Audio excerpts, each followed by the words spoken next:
Natalie Winters, co-host of Bannon's War Room, and also White House correspondent. Welcome, Natalie. How are you?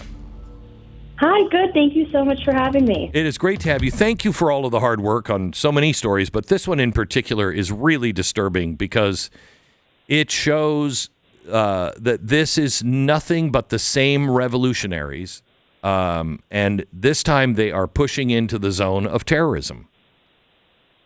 Exactly, and I think the most concerning thing here is that it sort of proves, I think, our worst caricature of the Democratic Party, which is that for the last 4 years, they used tools like censorship, lawfare, overregulation, political persecution to go after not their enemies, but people who disagreed with them. And now that they've effectively been shut out, right, of those institutional and government levers of power, right, they can't impeach President Trump. So what are they doing? I guess what Marxists always do, not just show an irreverence for private property and try to destroy Teslas, but they're using violence and intimidation. And I think the way that the left has tried to depict these actions as, organic civil society, just, speaking about democracy and democratic values, there's nothing civil about this. Like you said, it's terrorism. And frankly, there's nothing societal. These people are being funded by far left donors like George Soros, like the Tides Foundation, the same big money, dark money interests that funded basically every violent protest we've seen since Trump really entered the stage. Yeah,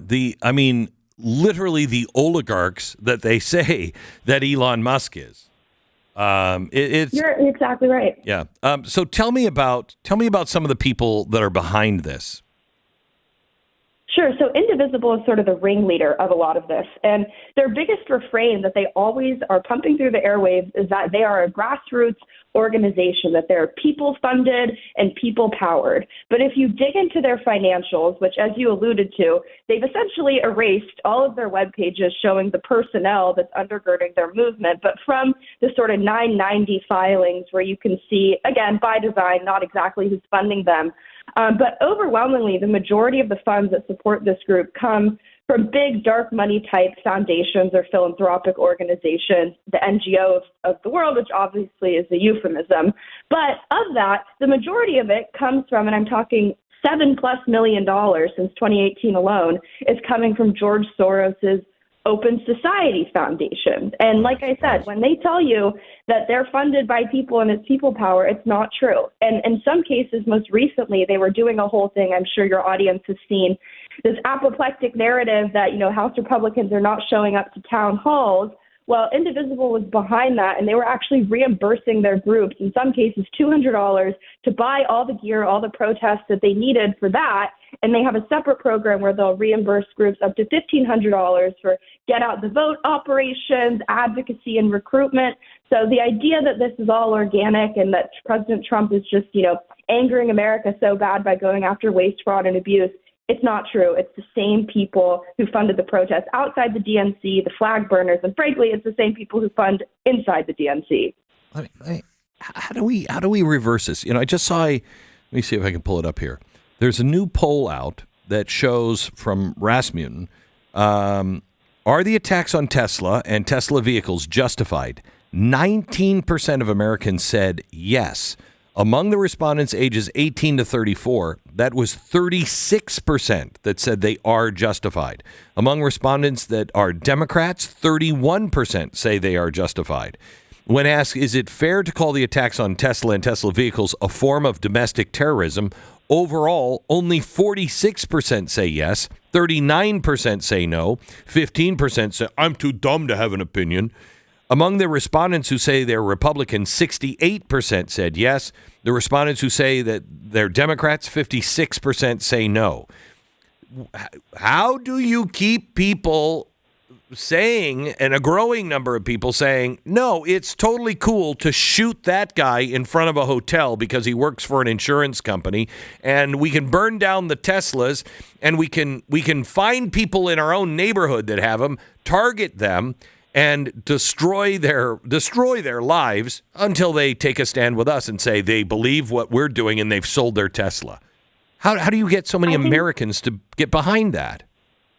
I think that there's two key things that the Trump administration could do to push back on that. First and foremost, I think would be revoking the tax-exempt statuses of a lot of these organizations that are organizing these protests because they're essentially all 501c3s, which is absolutely insane. And I think they need to continue pressing ahead on the verticals of the Act Blue investigations and just in general, the dark money funding. But also a lot of the funding for groups, for example, there's a new thing called the Resistance Lab, which is being spearheaded by Representative Pramila Jayapal in conjunction with the Harvard Ash Center, which is hosted at the rather prestigious Kennedy School. And though they have similarly deleted their web pages, some of their top funders are none other than USAID and the Department of State. And the lady who runs it, who uses they, them pronouns, so make your own judgment there, but she herself has been funded extensively by USAID, the United States Institute of Peace. And I think it's really important to drill down on this figure because this is someone who's not studying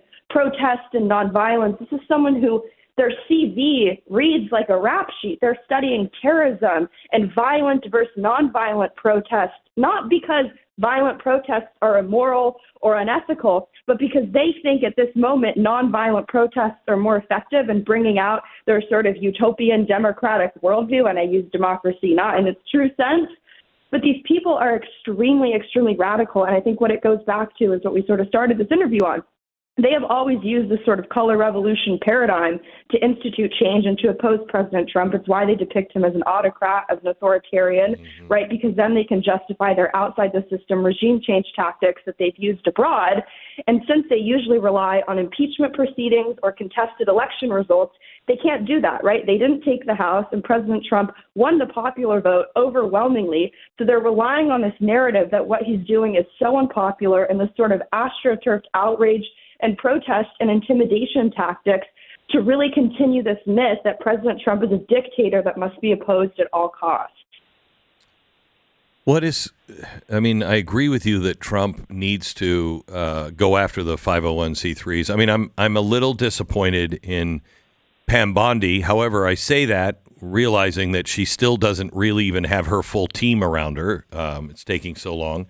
But I'm hoping that the Justice Department starts to move a little quicker on things because this is clearly terrorism. It is clearly these organizations that, as you said, have been taking money from the taxpayer to do all of these things.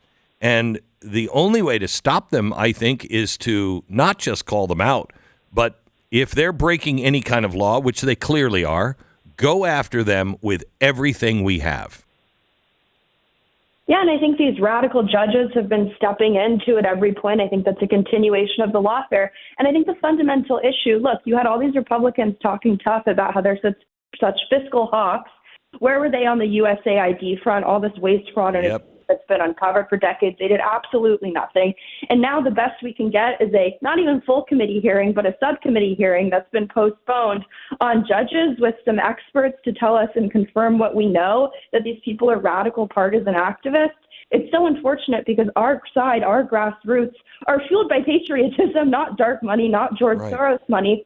And they're such amazing investigative reporters. You go on X nowadays, people are the ones who are exposing these groups, and the elected Republicans that should be enforcing.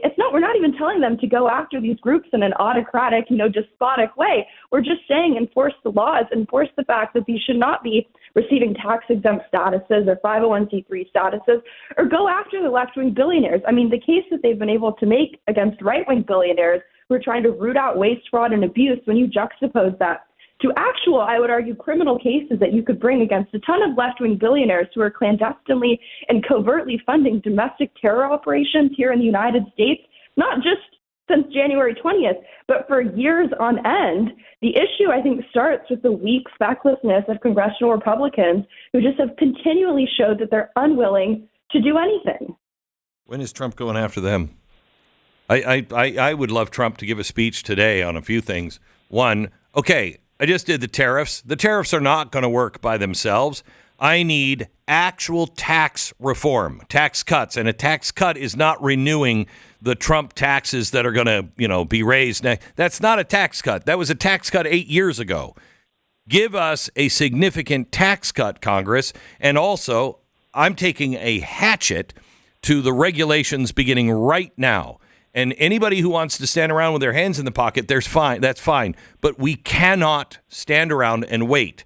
The time is too short to stand around and wait. I'm looking for him to start really pushing, eyes into people's heads just a little bit, saying, excuse me, pressure is on me. The pressure is on the population of the United States. Do your damn job, Congress, right now. Well, and it's quite interesting, right, because you hear President Trump get criticized for flooding the zone. They say it so pejoratively. But flooding the zone is just a response to the absolute disarray and chaos that President Biden left this country in. We have to flood the zone with executive orders and action after action and tariff after tariff because of what happened in Afghanistan at the southern border across this country with Chinese spy balloons, right? It's such a double standard. And congressional Republicans, the same people who were joining the DOGE caucus and posting all their pictures and talking a tough game on Twitter, they're voting to continue spending levels at the very same Biden rate levels. And the Senate's already moving to try to make it so President Trump can't unilaterally impose tariffs. You know what? It's the Senate, it's the people who've been there for probably longer than I've been alive, who allowed the Chinese Communist Party, who allowed these third world countries to overtake our manufacturing jobs, to seize essentially our means of production. And they did nothing about it because their donors, the people who've been funding them, got rich off of it and enjoy it. And their constituents, the people who knocked the doors for them, donated them small dollar amounts. They have nothing but contempt for them. And you can see it on display. And frankly, it's insulting to the intelligence of your audience, of Bannon's war room audience, when they think that just some tweet or some strongly worded letter or some, half-hearted hearing against a judge that has no really enforcement power is going to be enough to satisfy us. The MAGA movement is about shifting the goalposts for accountability. And I think our audiences have been very clear that it's found in prison sentences and investigations for people who have committed crimes and not just strongly worded letters or, Fox News segments where people are going off and giving nice spicy rants, but these criminals keep getting away with it. Yep. Natalie, thank you so much. We'll talk to you again soon. Thank you for all the hard work you do. Sincerely, thank you. Likewise, thank you. You bet. That's Natalie Winters, White House correspondent and also co-host of Steve Bannon's War Room.